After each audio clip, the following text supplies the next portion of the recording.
अनुराग ठाकुर जी इस वक्त हमारे साथ जुड़ चुके हैं। अनुराग जी, सबसे पहले तो आपको बहुत बहुत बधाई।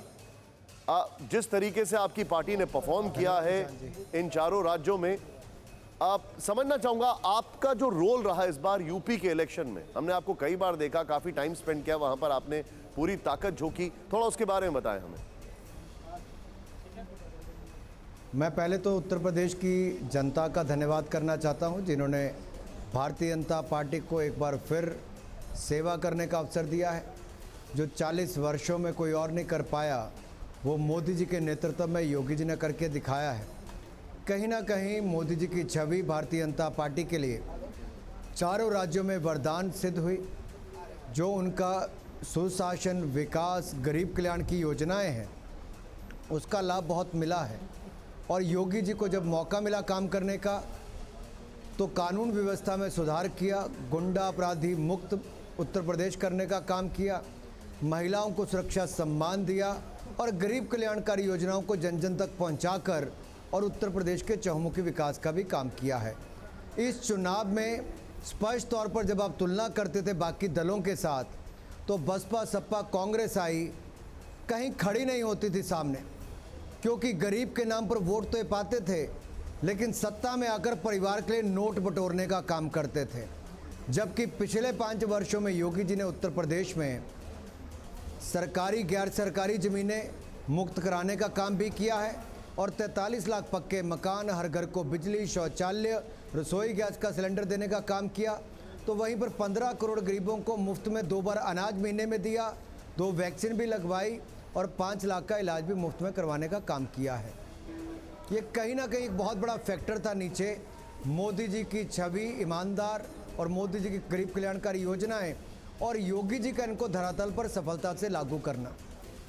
अनुराग जी, मेरे साथ यहाँ पर हेमंत जी हैं। उन्होंने थोड़ी देर पहले एक जिक्र किया था। उन्होंने कहा था, जब मैंने उनसे पूछा कि आपको क्या लगता है बीजेपी की इस परफॉर्मेंस की वजह, तो उन्होंने कहा था राशन और प्रशासन।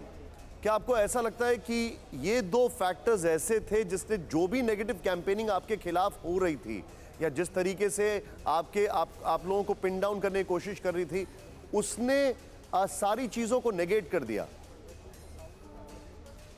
मुझे आपकी बात साफ नहीं सुनाई दे रही। जहाँ तक मैं समझा हूँ कि क्या बड़े कारण रहे, मैं कहूँगा एक तो ईमानदार नेतृत्व, जो अपने आप में एक बहुत बड़ी बात है कि 5 वर्षों के बाद ना प्रधानमंत्री जी ना मुख्यमंत्री जी किसी के खिलाफ कोई एंटी इनकम्बेंसी नहीं। और दूसरी ओर जो केंद्र की योजनाएं और प्रदेश की योजनाएं, उसको ईमानदारी के साथ धरातल पर लागू करवाया, गरीबों के कल्याण के लिए काम किया। ये अपने आप में एक बड़ा फैक्टर है, जबकि उसके सामने कोई और खड़ा नहीं हो पाता है। अनुराग जी, हम लोग बात अक्सर एंटी इनकम्बेंसी की कर रहे हैं। यहां पर हम देख रहे हैं कि बीजेपी के लिए प्रो इनकम्बेंसी होता जा रहा है और 4 स्टेट्स की अगर बात की जाए तो रिजल्ट यही बता रहे हैं। क्या ये एक नया ट्रेंड के तौर पर आप देख रहे हैं कि अब लोग एंटी इनकम्बेंसी नहीं प्रो इनकम्बेंसी की बात करेंगे? निश्चित तौर पर जो पिछले 40 वर्षों में उत्तर प्रदेश में नहीं हुआ, वो इस बार सरकार वापस सत्ता में आई, भाजपा ने रिपीट किया, सिटिंग मुख्यमंत्री ने चुनाव जीता। ये पहले नहीं होता था। ये दिखाता है कि काम पर मोहर लगी है, विकास पर मोहर लगी है, गरीब कल्याण पर मोहर लगी है, सुशासन पर मोहर लगी है, ईमानदार छवि पर मोहर लगी है, कमल के फूल पर मोहर लगी है। और आज कमल का फूल सुशासन, विकास, गरीब कल्याण और ईमानदारी के लिए जाना जाता है। इसीलिए चारों राज्यों में आज कमल ही खिला है। एक बहुत बड़ा सवाल ये था कि यूपी को बताया जा रहा था कि एक सेमीफाइनल है 2024 के लिए बार बार, और यूपी के जो मुख्यमंत्री, उनके लिए सबसे बड़ा चैलेंज है कि उनको बहुत जल्दी जल्दी डिलीवर करना होता है। अब 2024 को लेकर भी यूपी पे सबकी नजर होगी। क्या स्ट्रैटेजी रहेगी आगे आने वाले समय में आपकी? देखिए, हर चुनाव का अपना महत्व होता है, अपने लोकल मुद्दे होते हैं।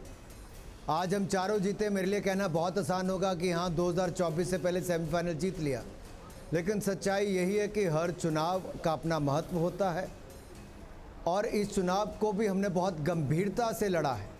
चाहे गोवा, मणिपुर, उत्तराखंड, उत्तर प्रदेश या पंजाब का चुनाव भी हो, उसके बावजूद मैं कहना चाहता हूँ यही कारण है कि 2014 से लेकर आज तक लगातार भारतीय जनता पार्टी देश और प्रदेशों में जीत के बाद जीत दर्ज करवा रही है, क्योंकि हम जनता के समर्थन को, जनता के आशीर्वाद को गंभीरता से लेते हैं और गंभीरता से अपने विषयों को लेकर जनता के बीच में भी जाते हैं।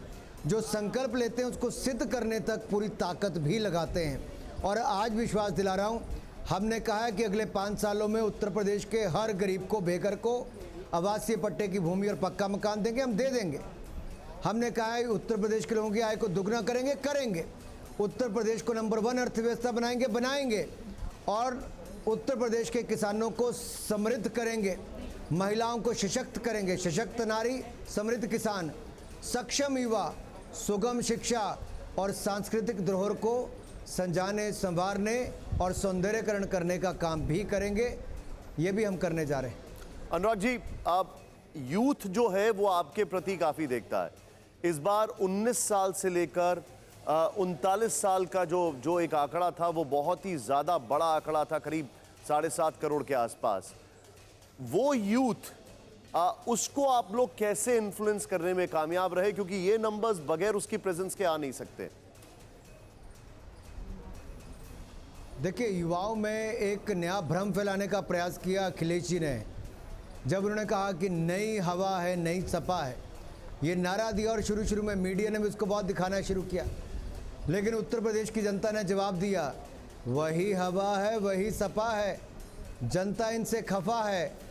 और 10 मार्च को अखिलेश जी भी कह रहे हैं ईवीएम बहुत बेवफा है। ईवीएम बहुत बेवफा है।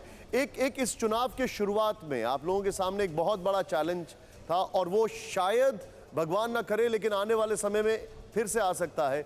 वो था कोरोना की लहर, और उसने आप लोगों की काफ़ी स्ट्रैटेजी को इम्प्रोवाइज करने पर आप लोगों को फोर्स किया।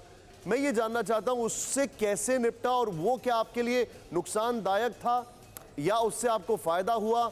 अगर वो कैंपेनिंग अगर आप कर पाते तो शायद ये नंबर्स और ऊपर जाते। आपका असेसमेंट क्या है उसको लेकर?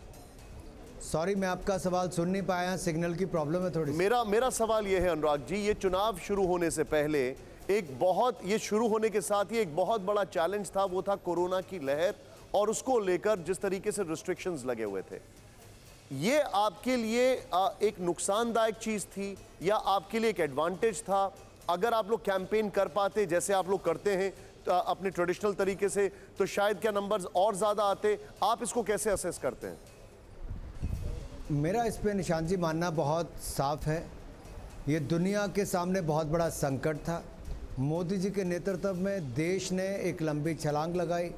हमने आपदा में अवसर दिखने का काम किया, आत्मनिर्भर भारत को आगे बढ़ाने का काम किया, वैक्सीन अपनी बनाई, पीपी किट्स अपनी बनाई, 180 करोड़ वैक्सीन लगाने का काम देश में किया, 28 करोड़ वैक्सीन उत्तर प्रदेश में लगाई। देश में 80 करोड़ गरीबों को मुफ्त में राशन 2 साल दिया। उत्तर प्रदेश ने 1 महीने में 2 बार मुफ्त में राशन देने का काम किया। 1 महीने में 2 बार मुफ्त में राशन 2 साल तक देने का काम किया। हमने आपदा के समय लोगों के साथ खड़े रहे, उनके दुख सुख के साथी बने रहे और उनको आपदा के संकट से बाहर निकाला।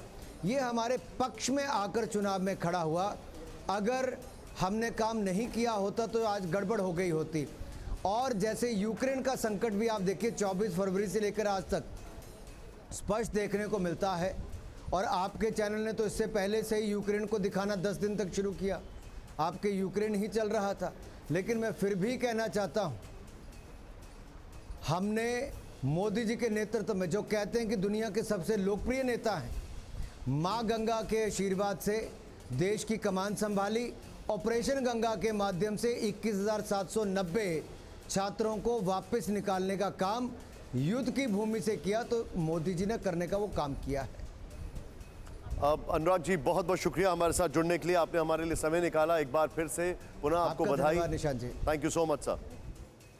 परवाह देश की, सोमवार से शुक्रवार रात 10 बजे TV9 भारतवर्ष पर।